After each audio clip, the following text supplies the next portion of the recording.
Hello, everybody. This is Kevin Call, host of the Pitch Podcast, coming to you with another Hollywood Hot Takes.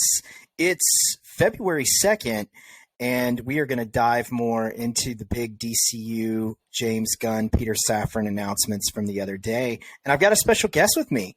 I've got a good friend of mine. We go way back, Mr. Justin Vactor, or Vactor, from the VactorVerse on YouTube. So Welcome, Justin. How's it going, buddy? Excellent. Thank you very much for having me, Mr. Call. I very much appreciate it.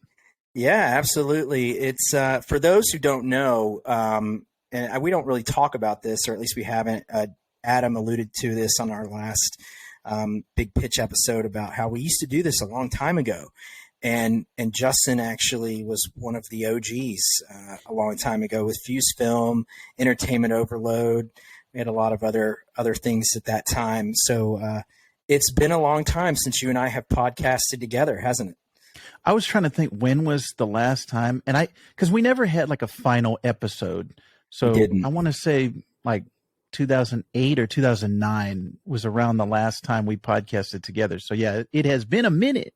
It has been, and lots changed in our lives. We have kids. We're married. We have wives, and graciously they let us do this, which is a lot of fun.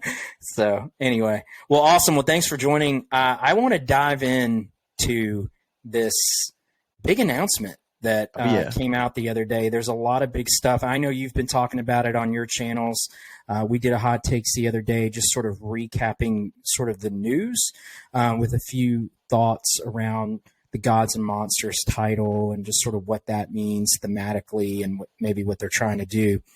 But I wanted to have somebody that really knows the comic book world, that understands sort of the nuances of this announcement in a really unique way. So let me start with this one question. What was your immediate reaction to the announcement? Excitement. When I first saw it, I was like, yes, finally, because the thing that's been lacking with DC, and we've been saying it for years, was a Kevin Feige type. Somebody to unite the DC universe, put everything under one umbrella, make it all cohesive, and make it all make sense. And that is exactly what I think James Gunn is doing. He's cleaning house. He's making sure everything is lining up, fitting perfectly. And I think they couldn't have chose a better person outside of Kevin Feige himself. Besides him coming in, like, James Gunn is the perfect guy to do all of this. So I was super excited when I saw this. I was like, yes, finally. Yeah, I am too. And, I go back into history, me, I'm a historian, right? And I think about how everything starts at the top. And it feels to me like it really started with Warner Brothers and not having a lot of leadership from the top, right? You think about Bob Iger over at Disney and how when they invested in Marvel, he really just let Kevin do his own thing. In fact, they even moved out some of the old Marvel Entertainment folks that were sort of roadblocking some things, and then inserted Kevin as sort of that sole voice of the Marvel studios within Disney. And so you look over at Warner Brothers, so much change, so much inconsistency, from Walter Hamada's leadership to just Jeff Johns, and not really, where was he sitting in the line of making decisions and things like that. And we all love Jeff Johns. He's one of the most phenomenal writers within the DC camp. I mean, I think there's always been talk that he could go over to Marvel, and, and then DC brings Brian Michael Bendis over and things like that. So they have so many great creatives, but they were just never able to get traction with having a sort of a one throat to choke type voice there.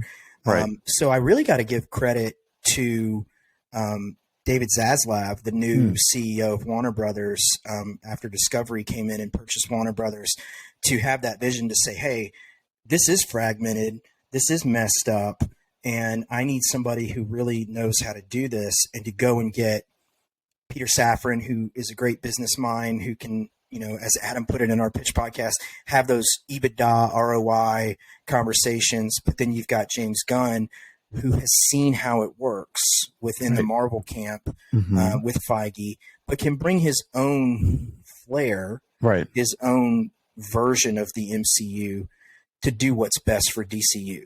So let's push the conversation over here. Yeah. What did you think about some of those comments that Gunn made about the Snyderverse, the Joss Whedon verse, things like that? I thought that was pretty pointed, pretty transparent. But what's your take on that? Well, I like how it doesn't feel necessarily politically correct. Like, it doesn't feel like he's holding back. And I like this era that we're in right now, where James Gunn can go to Twitter, he can go to Instagram, he can respond to people. He's responding to trolls online and people who are trying to attack him. And I just like this transparency, like you put it, that he's laying all of his cards on the table. He's saying what he thought about, the previous versions, and that stuff that has been said for years behind closed doors. That they're back there saying, man, why can't we be like Marvel? Why can't we have this shared universe? Why can't we have a connected thing? So I like, kudos to James Gunn for everything he's said so far, all of his thoughts, being transparent and actually showing what his, like I said, laying his cards on the table pretty much. I think everything he said I've lined up with, I've agreed with him. And it's taken a lot. You think back to the Snyderverse when Zack Snyder first came in. Well, actually, you know what? No, you know what? Let me go back even further. Christopher Nolan. I think the impact of Nolan's Dark Knight, and you and I think we saw Dark Knight in IMAX together. Now that I think about it. It was in Nashville. It was 2008. It was opening weekend. We drove, remember? We drove from Memphis to Nashville. Oh, yeah. It was us and a crew, and we had a blast. So the success of that movie, Dark Knight, phenomenal movie, great movie, but it's kind of been a gift and a curse for Warner Brothers, because everything has fallen in line after that. Oh, it has to be dark and gritty. It has to be like the Dark Knight in order to make money. And that was almost a 20-year curse where they've been trying to get out of that hole of, we have to be dark and gritty. We have to do this in order to be successful. Meanwhile, Marvel's ate their lunch that whole time, came in and their universe has just been, the super popular version of it. So I think DC, this is right now with Flashpoint coming out, this is the time to kind of set the train back on the tracks. This is the time to get back where we should have been this whole time. I wonder if we hadn't had Nolan, where would the DC universe be right now? That was an interesting thing to think about. It is a very compelling thing because, and I'm glad you brought up the Dark Knight and Nolan, because even the Man of Steel, he was an executive producer on that film. I remember we had reported this on our former website, Fuse Film, and how it started with a conversation of Nolan when he was touring Inception around and Zack Schneider at CinemaCon. And it was a conversation about how would the world react to Superman. And that was a story that Christopher Nolan was interested in telling in terms of what would the world do if they came across this alien being that had all these superpowers. Right. And that's very much what that movie was about. Again, we won't have to go into detail that. We talked about that on our last pitch podcast episode. But what's always been interesting to me is just financially, the DC movies have just never really taken a big step forward. Aquaman, huge. Wonder Woman, I think was a really big. Those are exceptions.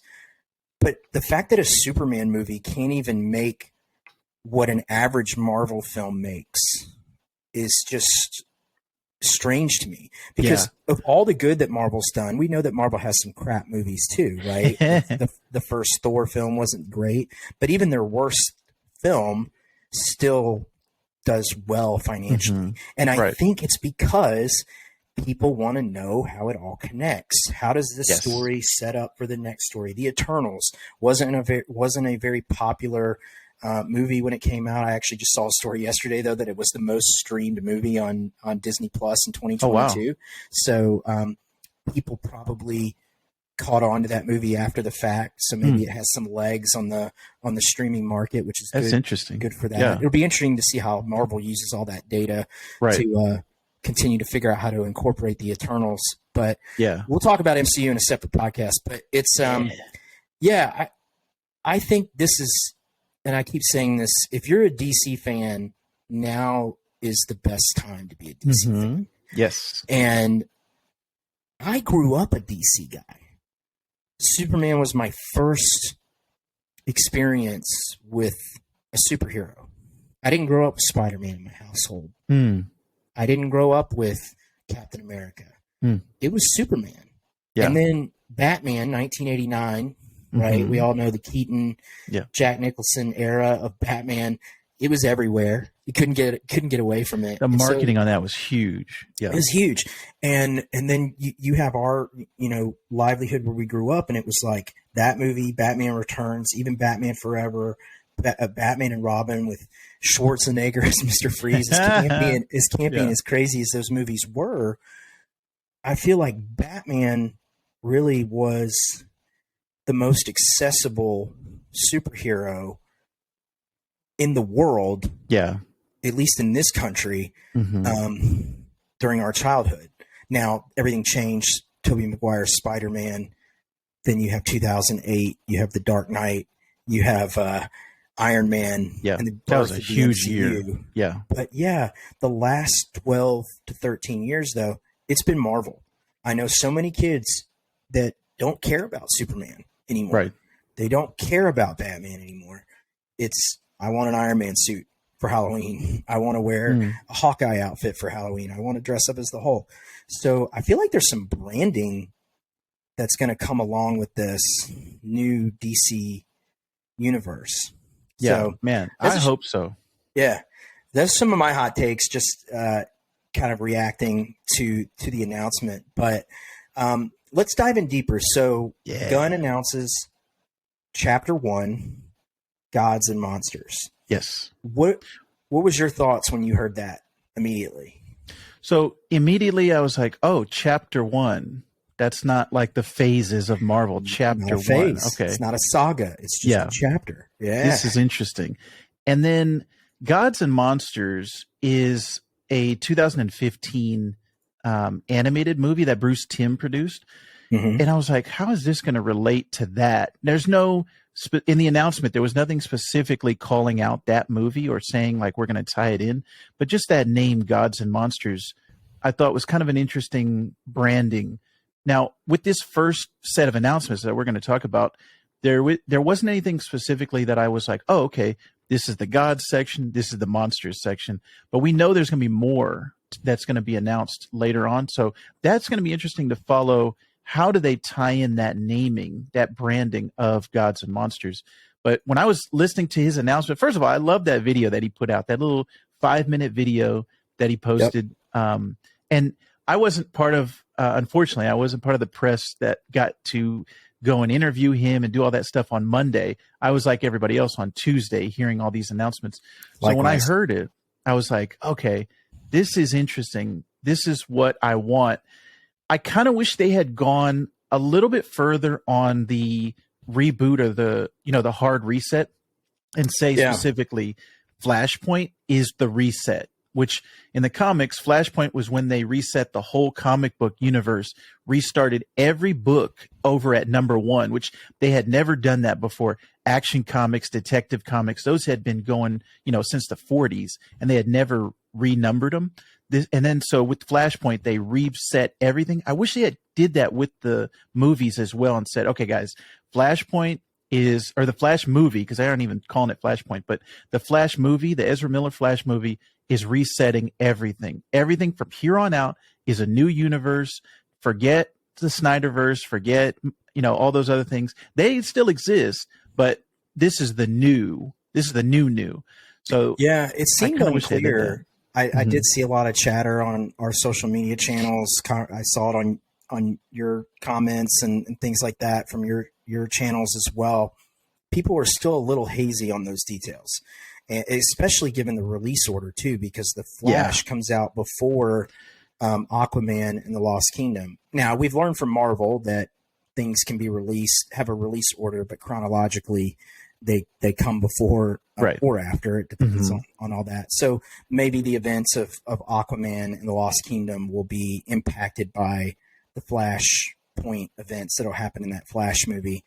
But it does feel like those remaining films will have that reset happen, and we'll get this whole new universe. What I'm more interested in seeing is, and we had hot taked about this a few weeks ago on the podcast. Jason Momoa met with Gunn and Safran. He put a big Twitter video out about how excited he was after that meeting, and couldn't talk about it, but just how excited he was. Now there's a lot of fans that are thinking, oh, he's done as Aquaman, he's going to be Lobos now, and that very well could happen. With this, again, thinking gods and monsters and this sort of chapter 1. But I actually do have faith, especially given the financial viability of the Aquaman character, that we will see Momoa as Aquaman in this new DCU. I do believe that. And it'll just be, again, part of this reset that occurs and, stuff like that. I do think we'll see Zachary Levi as Shazam. I feel like he could potentially, again, because he's a magic kind of character. They tend to get affected by big, multiverse Flashpoint type events differently than other characters. So it could be interesting. And then, it remains to be seen how the Flash is going to shake up. But there was some talk in that announcement about Ezra Miller's personal situations and how it's impacting, whether or not the studio wants to continue to work with them and things like that. And it feels like there's a lot of grace going on right now. He's getting a lot of, help, whatever, stuff like that. So, I just can't help but wonder. And you hear Zachary Levi on his Twitter, you hear Jason Momoa on his social media, how kind and they have been towards James Gunn versus a lot of the Henry Cavill stuff. The Dwayne Johnson stuff is a lot more dicey. It's a lot more sensitive, things like that.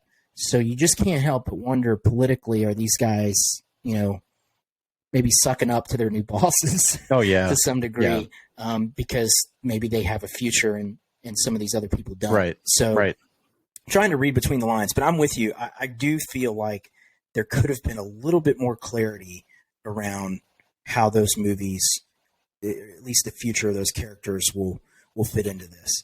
Yeah. But it was very clear there's going to be a Flashpoint reset kind of event. And then anything outside of that, right? Batman Part 2, the Joker 2, J.J. Abrams, Superman project, the what was the other one? Anyway, they're all going to be considered Elseworld projects, which again is straight out of the comic book line in terms of you have continuity, you have these Elseworld things. The Lois Lane Superman TV series will continue to go and fall under that Elseworlds camp. I think that's great. I do. And that's kind of a Star Wars trick. Right. Yeah. That happened when Disney bought Star Wars. Right. They moved all the EU stuff into what they call Legends. And then you have like the saga continuity and stuff like that. So very much we've seen that before as fans. Still very controversial because some fans just don't like having a separate continuity. They want everything to be together. And Marvel's kind of trained us on that. Like that's what, and I was going to say that earlier. It's kind of a gift and a curse what Marvel's done because their connected universe has been, I think, a boom. Like it's been a positive thing for the industry overall. But then with this last phase, it started to kind of show its weaknesses where everything people were like, okay, how is this connected? How is this connected? And it wasn't. Like there were Disney Plus shows that weren't connected. There were things where they weren't planning on it being connected. And so people were kind of disappointed, like, oh, that last Thor movie, how is that connected to the rest of everything? And there's no Avengers movie necessarily until they announced Phase 5, but there wasn't anything that they were specifically building towards. So I think having that connected universe, there's pros and cons to it, but they've trained us now. Like the audience, like you said, the kids who've come up today with the MCU, they are expecting that. So I wonder how DC is going to, play off of that. Well, I think Marvel's going to have a little bit of a challenge in that department because the Fox buyout has changed a lot of things. Yeah. Because initially you had X-Men, Fantastic Four, and all of those properties as essentially in Elseworlds. They exist in the Fox universe. They don't exist in the MCU. Right. And there wasn't a Sony Disney deal like you had with Spider-Man. Right. But now Marvel kind of has that. They have even the Sony Spider-Verse. It's kind of its own thing. You've got the Fox properties that they own now, and there's questions about how will the X-Men fit in there. We now know that Wolverine's coming back in the Deadpool movie, or at least Hugh Jackman as Wolverine. May not be the same Wolverine from, the Fox continuity. Right. So I feel like there is now starting to be that DC level of confusion impacting Marvel's Phase 4, Phase 5. Right. That And you're right. People are asking questions. How is this connected? How is that connected? But I have decided, and I decided this a long time ago, I don't question Kevin Feige. I just feel like he and his team foresaw this, saw this coming. He's never been one to show all of his cards. Even when we knew there was going to be the Infinity War films, it was still a lot of surprises and things that occurred with that. So even what we know now, there's still a lot of things that I think they're Marvel's holding close to the chest. Yeah. So, and I think Gunn, to keep the conversation back on DCU, I think Gunn learned that. And I think we're getting a little bit, and I think this is great PR. This is to get everybody excited. They're building the hype. They're working towards these theatrical release date flags that they have in the ground. So let's take each one and talk about them for a minute. Yeah. I want to start with Superman Legacy. Yeah. So you were the producer on our pitch podcast episode with Adam. So you weren't there talking, but you were in the background. You heard us give our pitches about what we kind of thought a Superman movie would be.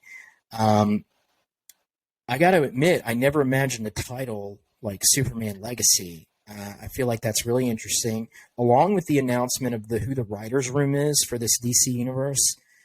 Tom King. What? Yeah. Super excited about that. Yes. We talked about him on that episode and how much I love Up in the Sky as one of my favorite comics and iterations of Superman.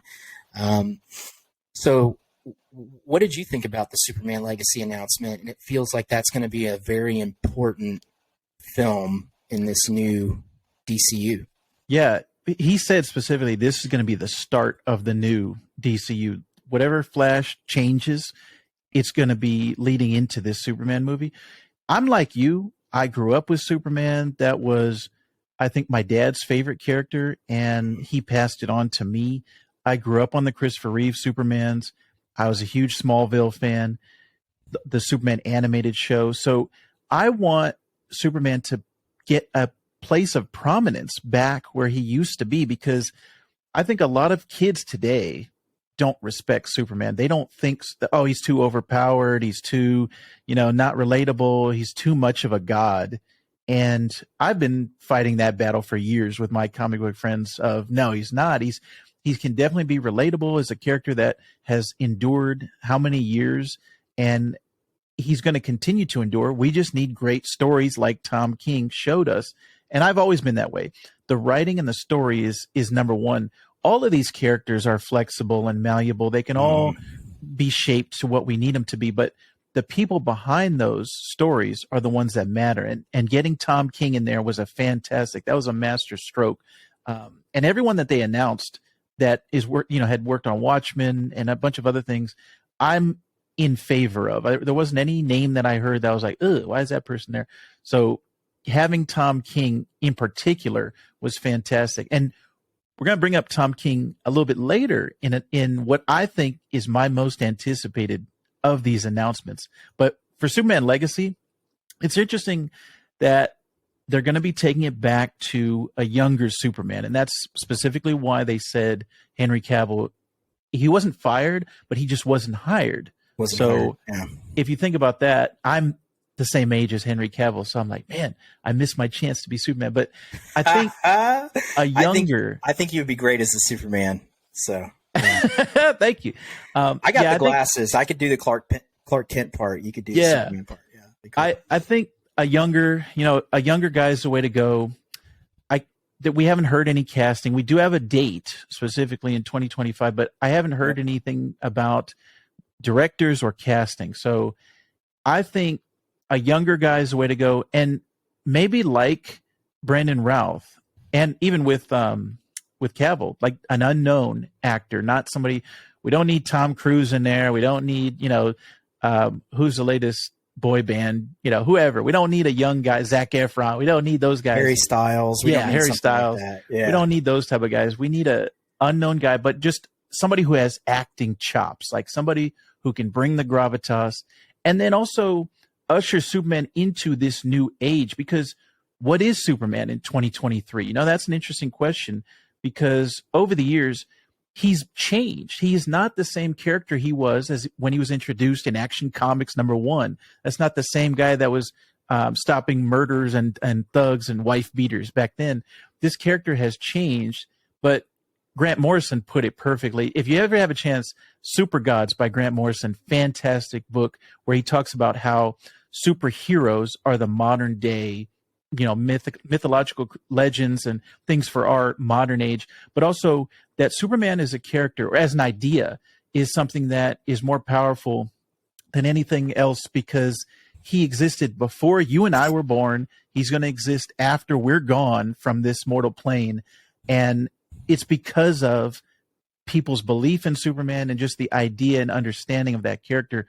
So I want this new Superman legacy to be something like Iron Man from 2008, that something that a new generation latches onto, and they've never read a comic before. They never saw an episode of Smallville. They've never seen an animated version of Superman. But when they watch Superman Legacy, they're like, that's my favorite character. I want to see more of this guy. Who is Superman?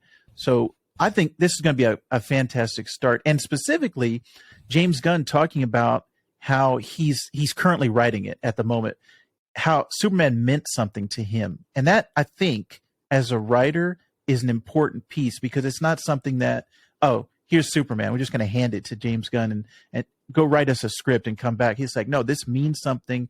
It's part of his DNA. Like you and I, he grew up, I think, with Superman and has an attachment to that character. So that is important to me. I think having a good story and this title Legacy, I think, is going to be interesting to see where they go with it.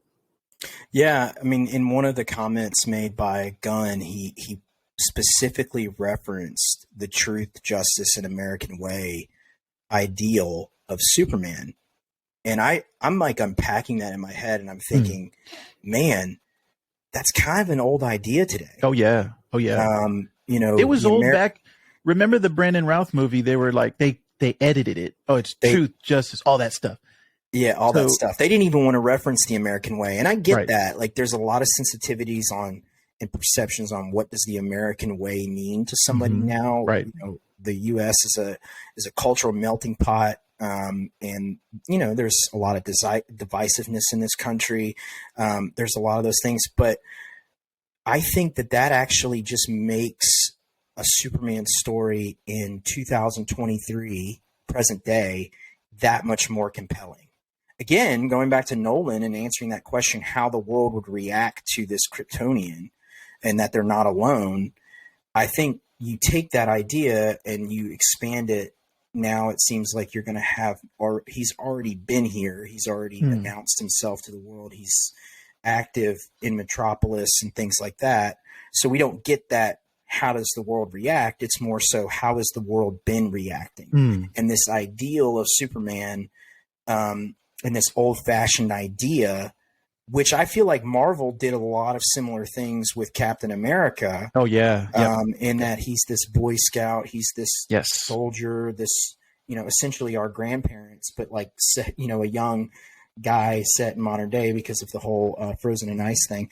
And like, even I remember that line, Steve Rogers in the Avengers, where he was like, isn't that Star Spangled thing a little old fashioned? And Agent, what was his name? Coulson. Thank you. My mind. Agent Coulson looks at him and says, well, I think the world needs a little old fashioned right now. And so maybe there's going to be a little bit of that that we'll see with Superman. So yeah, it'll be interesting to see how Gunn plays with that theme of what does Superman represent?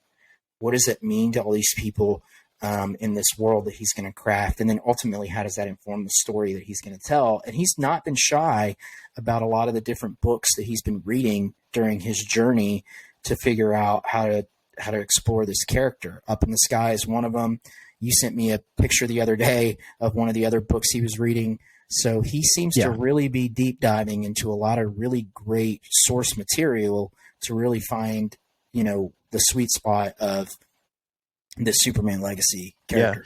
Yeah. And that actually was interesting, that he's been so transparent with the books that he's reading.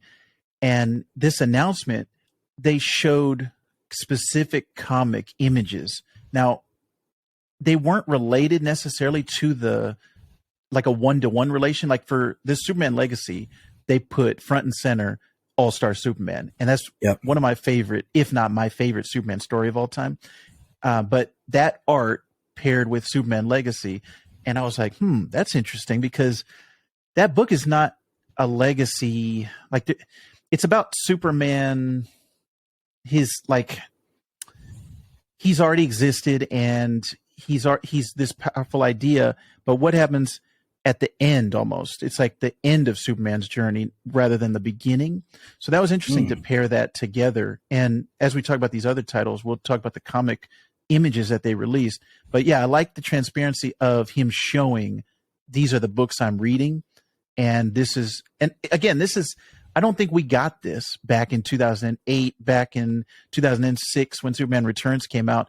The writers weren't tweeting. There was no social media. We weren't getting this behind the curtain, behind the closed doors of what's going on. So yeah, this is a whole new era that we're in. Man, we're old. And we are old. But you're right, though. I think having the guy, James Gunn, the voice of the DCU creative pool, out there as his own PR person on Twitter, handling the trolls, and he said that he loves it. He loves nothing more than to be able to have those conversations, and he can. He's a very intelligent guy. He's a smart guy. He knows what to say. He's a fan himself, so he can go toe-to-toe with anybody on any canon or source material or whatever. And ultimately, he said, I care about these characters. I care about how they're handled. And I think that's why he was so bent on just the previous era of how these characters were handled. But let's keep moving on, because we could have an entire podcast just about Superman Legacy. So I think I know the one you want to talk about next, The Brave and the Bold. Is that right? I love that. We can talk about that one, or we can move on. What's the one that you're most excited about? Well, my most anticipated one is the Supergirl Woman of Tomorrow. Brave and the Bold is a close second, but the reason I specifically am excited for that one is because that comic book, that's the only one that I would say has a one-to-one. Like, we are doing a translation of this comic book. It's Supergirl, Woman of Tomorrow. And if you're interested, I did a whole deep dive into that comic book on my YouTube channel, VactorVerse. So you can check out, we did a whole book of the month on that issue, or that comic, and it's fantastic. It starts off kind of like Game of Thrones in space, and then it turns into, now I'm blanking on the title. What was that? Man, this is making me mad. The Jeff Bridges, Haley Steinfeld. It was a Western directed by the Coen brothers. Oh, True Grit. Yes, it's True Grit. And it's 100%. Even Tom King said that. He's like, I 100%, I wrote this as True Grit. So if you like True Grit, you got to read Supergirl, Woman of Tomorrow. I can't wait to see who my birthday's coming up. I think you need to just send me a copy of that. So. This is going to happen. Cool. That 100% Supergirl, Woman of Tomorrow is my most anticipated. So I can't wait to see how they translate that onto the screen. Awesome. Yeah. I want to dive back into something you said when we were talking about legacy, but it translates here as well. Mm-hmm. I have a 3-year-old Christian, and I also have another son who's about to be 1. And I start thinking about how the DCU lineup, like the time they're going to hit Superman Legacy in 2025. So that would put Christian at he'll be 5. 5? Yes. What better age to introduce Superman Man. to a little boy or a little girl? It doesn't matter. And so I'm stoked about the DCU coming in at this era of you have these young kids that don't know the Marvel Cinematic Universe yet. Christian doesn't know the MCU yet. And so like you might have what you're talking about earlier, which is that love for these characters like we had when we grew up. So to have a Supergirl now in the mix, which there was the film back in the 80s. We had the CW series, which I thought was good. I actually have a lot of affinity for the Arrowverse. I thought it was really well done. There's a lot of things that were up and down and stuff. But again, it goes back to why couldn't they connect that to the movies and background, things like that. I think that's ultimately what people want to see. And that's what we're going to get in this new DCU era. But yeah, I'm super stoked about Supergirl and that character. So yeah. Also that it's a different take on that character because she's always been Supergirl's cousin and she came from Krypton as well. And she just shows up. But this new take on it in 2023, the Tom King take is, okay, she was supposed to go to Earth first and something happens. She actually witnesses Krypton explode, witnesses all of her friends and family die. That's a whole level of trauma that you can explore with a character that Kal-El's not going to have as Superman. Right. And then once she gets to Earth, she has to deal with, oh, wait a minute. I was supposed to be the big sister. I was supposed to raise him. He's already Superman. He's already the most famous man in the world. He's already the best superhero of all time. Where do I fit in? What's my place now after all these years of traveling and I finally get here? Where do I fit in the universe? So that story is going to be very interesting to tell on the big screen. So I can't wait to see that. Yeah, me too. I think that's going to be really awesome. And again, it just it further explains how Superman's movie is going to be just as important as now you got Supergirl. Before we get to Brave and the Bold, we're going to jump into the TV series that they announced because my second most anticipated behind Superman Legacy is actually the Lanterns Project. Ooh, yes. So, huge Green Lantern fan. Adam and I have always talked about, look, it's a space cop movie. Let's not overcomplicate it. And to hear James Gunn use those words, hey, it's space cop. They're protecting this particular precinct, this area that Earth falls into, and we're gonna explore that. I'm just super stoked about that. Now, visually, they got to get it right. We can't do what they did in that Green Lantern movie with Ryan Reynolds and the weird suits and all that. But again, we saw what James Gunn did with Guardians of the Galaxy, the practical effects, the action mixed with the CGI and stuff. I have no problem in terms of how Green Lantern will be tackled from a cosmic perspective, as well as like the terrestrial stuff that they'll do. But we're going to get 2, maybe even more. We're going to get Jon Stewart. We're going to get Hal Jordan. That's super exciting. So, and the fact that it's going to be a series that will really evolve this, and then we'll see them cross into these movies at some point down the road. Again, I think about Up in the Sky in that comic story, how, Superman interacts with Green Lantern to say, hey, I need help finding this girl. They're like, well, we don't know anything, etc. And she's out there in space and stuff like that. To me, it makes that Up in the Sky component that much more interesting to see how you could get some of those elements in this Gods and Monsters Chapter 1. So, very, very stoked about Lanterns. That probably was my second most anticipated of the announcements behind Superman. Nice. My third one, which is the one we've been wanting to get to, which is the Brave and the Bold. Yeah. So let's talk about that one. Yeah. You're a Batman guy. I know there was an animated series at one point called Brave and the Bold, right? But it did not. Yes. What did it feature? Damian Wayne as the Robin? So that one. Now, man, there's so much to unpack. So Brave and the Bold is a comic book series that goes back, 50s, 60s, like Adam's age, and that one is. It's Batman teaming up. It's a team up book where every issue it was Batman and Green Lantern, Batman and Superman. You know, everyone, but it was always Batman. So Brave and the Bold was always that team up book, and they've used it over the years for different iterations, different variations.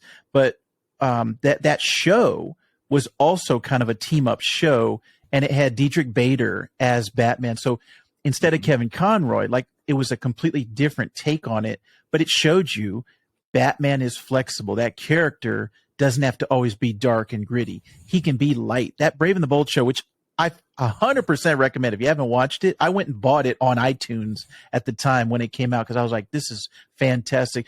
The amount of people that they get on there and the storytelling, it's just a great fun. Actually, that would be one to watch with your son as well. And I'm gonna show that to my son. But Brave and the Bold is it has a lot of meaning to it, that title. And like I said, it's more Batman and someone else. Now, Damian, bringing in Damian, which I love that James Gunn said that was his favorite Robin, because that's my favorite Robin. He's a relatively new, you know, in the grand scale of Batman, he's relatively new to the point where I know a lot of people did not know. They had never heard that Batman had a son. So it's kind of exciting to me because when that comic was coming out, the image that they referenced was Grant Morrison's Batman and Robin. And what's also interesting is in that image, that's Dick Grayson under the cowl, because at the time, Batman had been sent back in time and he was a caveman and they thought he was dead, all this stuff. We don't have to go into it, but it was, what if Batman, it was kind of the reverse. Grant Morrison said, okay, what if it was Batman is the light and fun one, Robin is the grim and dark one. So that's what Damian represents. He's this killer assassin. In the comics, he was 10 years old. I don't think they're going to do that in the live action movie, but he was this snarky, like smarmy kid. And that's what I loved about him, was like, he was like, I'm an assassin and I'll kill everybody. I don't care who you are. It doesn't matter. But he was a 10-year-old saying these things, and he could do it because he was trained by the League of Assassins. Talia al Ghul's his mom, and Ra's al Ghul's his dad.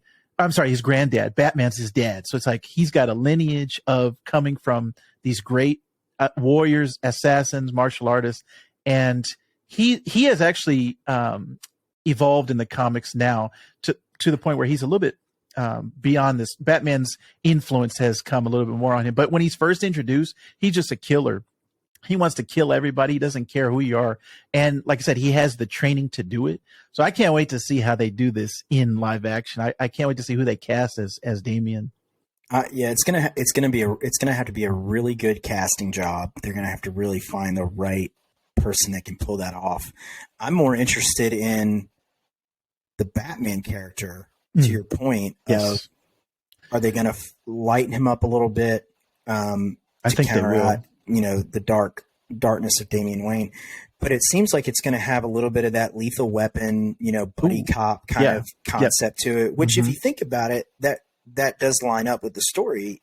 You know, in Lethal Weapon, Mel Gibson's character, Riggs, was this loose cannon, you know, was fine with sacrificing himself. You know, he's like, just let the bomb go off, you know, and you got Murtaugh, who's a little bit more of the, I'm too old for this, you know, and just ready to retire and stuff like that. So I think it's going to be really cool to see that dynamic. You're going to have an older Batman, which we have not seen.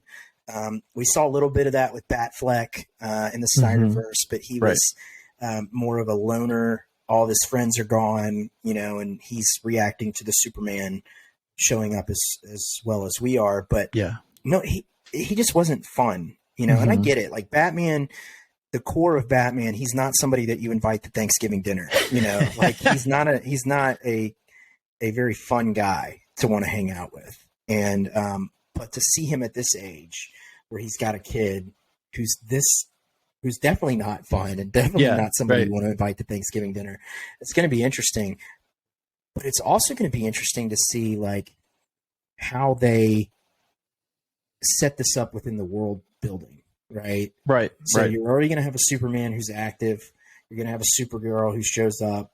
You're going to have a Batman who's aged, it means potentially, I'm guessing Dick Grayson's hanging around as Nightwing somewhere. Yeah, that's a good point, because James Gunn specifically said this is going to be the start of the Bat family in these live action movies. And the Bat family is a huge thing. It's just like the Superman family, where there is Batgirl, there is 4 different Robins, there's actually multiple Batgirls, I should say. But introducing all of those other characters is going to be fantastic. We can get a Red Hood, we can get a Dick Grayson, we can get Damian. So I'm actually excited to see what they do with this Bat family.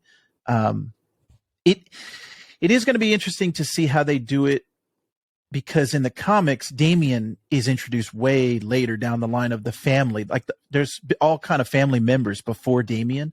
So it's going to be interesting to see how in this universe, Damian's going to be the start of the family, and then they're going to introduce everybody after that. So how is that going to work with the multiple Robin situation? But I think another thing that we didn't discuss was, we're both fathers now.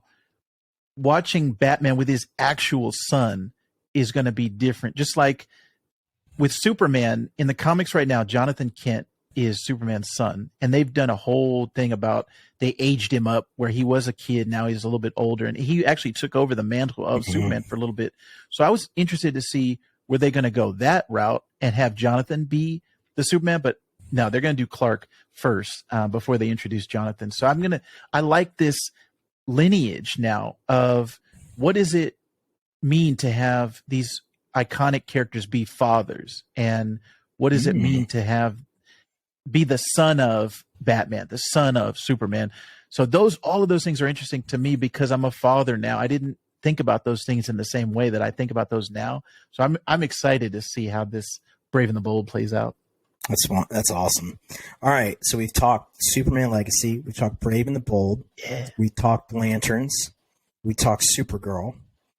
What of the other announcements, and we don't have to we're not going to go through all these just for the sake of time, but any of the other announcements that really stood out to you, got you excited, maybe got you interested?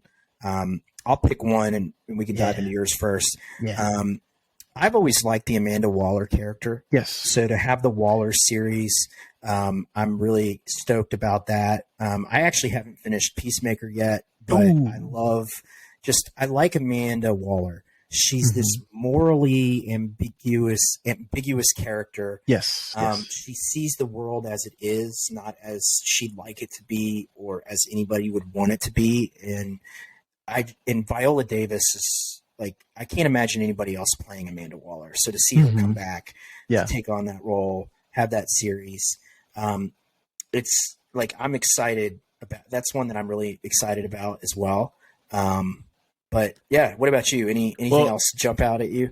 That was actually going to be the one that I was going to mention, but I'll mention something else. But with the Waller thing, you got to finish Peacemaker, because that was fantastic. This is going to be a stopgap between Peacemaker seasons 1 and 2. And it was interesting that James Gunn said he's had to delay season 2 now on Peacemaker because of all this other stuff that's coming out. So he said Waller's going to be like the bridge between season 1 and season 2. And especially, I'm not going to spoil it, but there is a kind of cliffhanger at the end of season 1. So I'm sure this Waller series is going to explore that, and they can't top Viola Davis as Amanda Waller. And that's actually another thing we didn't mention. James Gunn said that he wants continuity of actors across all of these projects, whether it's live action or animated. And he even mentioned video games. I don't know how that's going to work with the amount of time you need for video game production.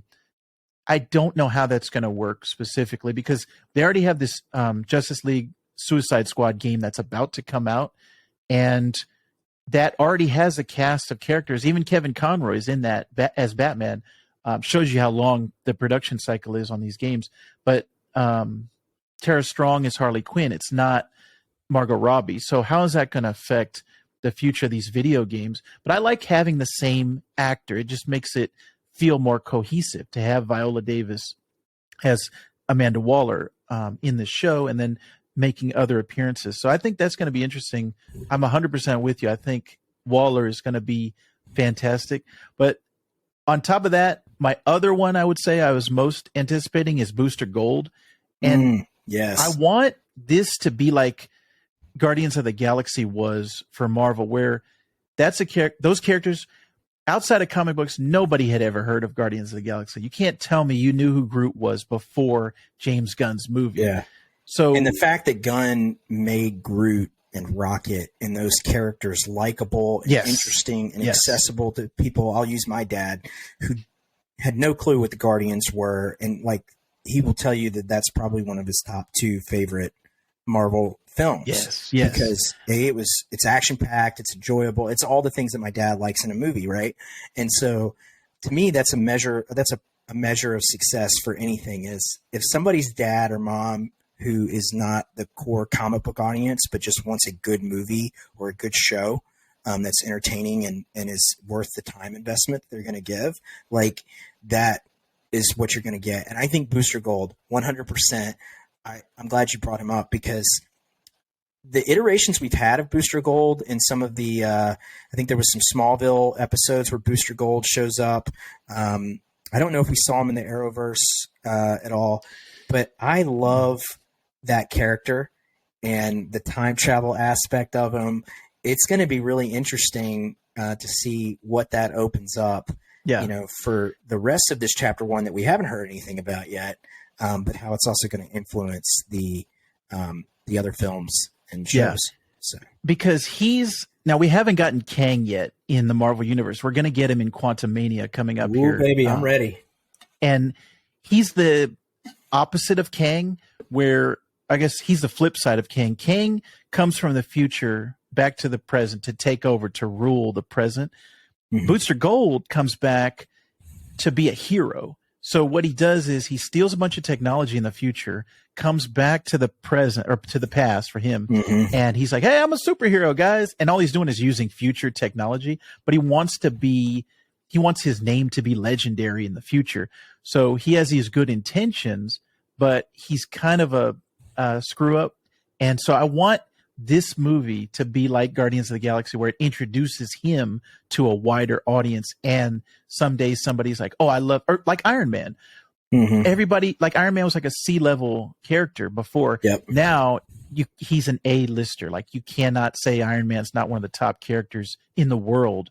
So I want not necessarily that for Booster Gold, but I want his exposure to increase. So that's what I'm looking forward to. Who would you cast as Booster Gold right now? I've seen some casting what ifs already out online for a lot of these. I heard somebody like Glenn Powell as Booster Gold, which I thought was interesting. He's actually somebody that I think would make a great Superman. Yes. But I could definitely see him being Booster Gold. That's perfect. I didn't think about that, because anytime I think about casting, my default is to say an unknown, because I'm like, I don't know. So give me somebody that I can mold into that character, like Brandon Routh when he came into Superman. So sure. I don't know, but now that you say that, he is a perfect choice. His age is about right. Mm-hmm. That's perfect. I like that. Yeah, it's going to be interesting. Like I said, first off, I got to commend Gunn, Safran, the fact that they were able to build this slate so quickly within a 3-month time period. Right. And then to be able to deliver on the promise of announcing it when they said they were. Yes, is there divisiveness? There's a lot of people that love Henry Cavill. There's a lot of people that love the Snyderverse. There's a lot of people that like what's been done. And they're not too thrilled about any of this. So to kind of put it on them to say, hey, you have to appreciate the fact that this guy, James Gunn, has delivered on everything he said he was going to do to this point. So if that doesn't build trust, I don't know what does, right? And so I say, hey guys, wait and see, be excited. It's never a better time to be a DC fan or to get into DC. Like I want to go to my local comic book store and just start getting comics again. Yes, right. Yes. And I think that's huge. And that's what these films are supposed to do, is to help sell comic books. Because people don't buy comic books anymore, and they should, because they're so great. They're great stories and stuff like that. And I'm going to say something somewhat controversial, and I hope it's okay. Like, I'm a man of faith, so I believe in a higher power. And that doesn't take away or preclude me from being able to enjoy comics, to be able to enjoy these myths. That's what they are. They're stories. They're stories about us. They're stories about human nature and how these gods and monsters, which could be used interchangeably, because a god to somebody is a monster to somebody else. Right. And so that's how I wanted to end, was to talk about a little bit of that theme of, I love that they chose the gods and monsters as the title of this chapter, because yes, is there going to be monsters? Yes. Swamp Thing. Yeah. There's going to be the what is it? The creature commandos. Yes. There's going to be monsters. So there actually legitimately will be monsters. And I'm sure there's going to be some villains that we don't know about that will be monsters and things like that. But Damon Wayne, he's a monster. You know, there's Supergirl. Is she a god? Is she a monster? Superman. You know, so I love that they decided to come out of the gate with that sort of thematic choice for the chapter of this first slate of the DCU. Yeah, I'm 100% with you. I think the naming and the titling, it's kind of unfortunate that they already had that animated movie, because it doesn't really relate necessarily to that. But Sure. I like that theming of which side of the coin are you on? Are you one or the other? And maybe it's ambiguous. Maybe it's just left up to the viewer or to the reader. So I think that's a great first step. And this first chapter, I could not be more excited. Yeah. So Justin, you get the last word, my friend. Oh, in general? Yeah, you get the last word on the hot takes. Let's hit it. I think James Gunn is, like you said, living up to his promises, and everything I've seen so far just gives me confidence. I think they are in the right hands with James Gunn. Everything that he's written and produced and directed before, whether it was for Marvel or DC, even the Suicide Squad, I think has been fantastic. So he hasn't let me down so far. I think this is good for the DC universe. There's been a whole bunch of people like, you ruined it for me. You fired Henry Cavill and you ruined it for all these fans. And I'm like, no, this is a fresh start, which DC needed. And I think he's just going to do a fantastic job. This is the closest to Kevin Feige that we could have had. So good job. Awesome. Well, everybody, thank you so much again for joining us on a Hot Takes. This is probably one of the most fun I've had, getting to hang out with Vactor. Yeah. Vactor, why don't you take a few seconds and tell everybody where they can find you, where they can listen to you, all of those things online.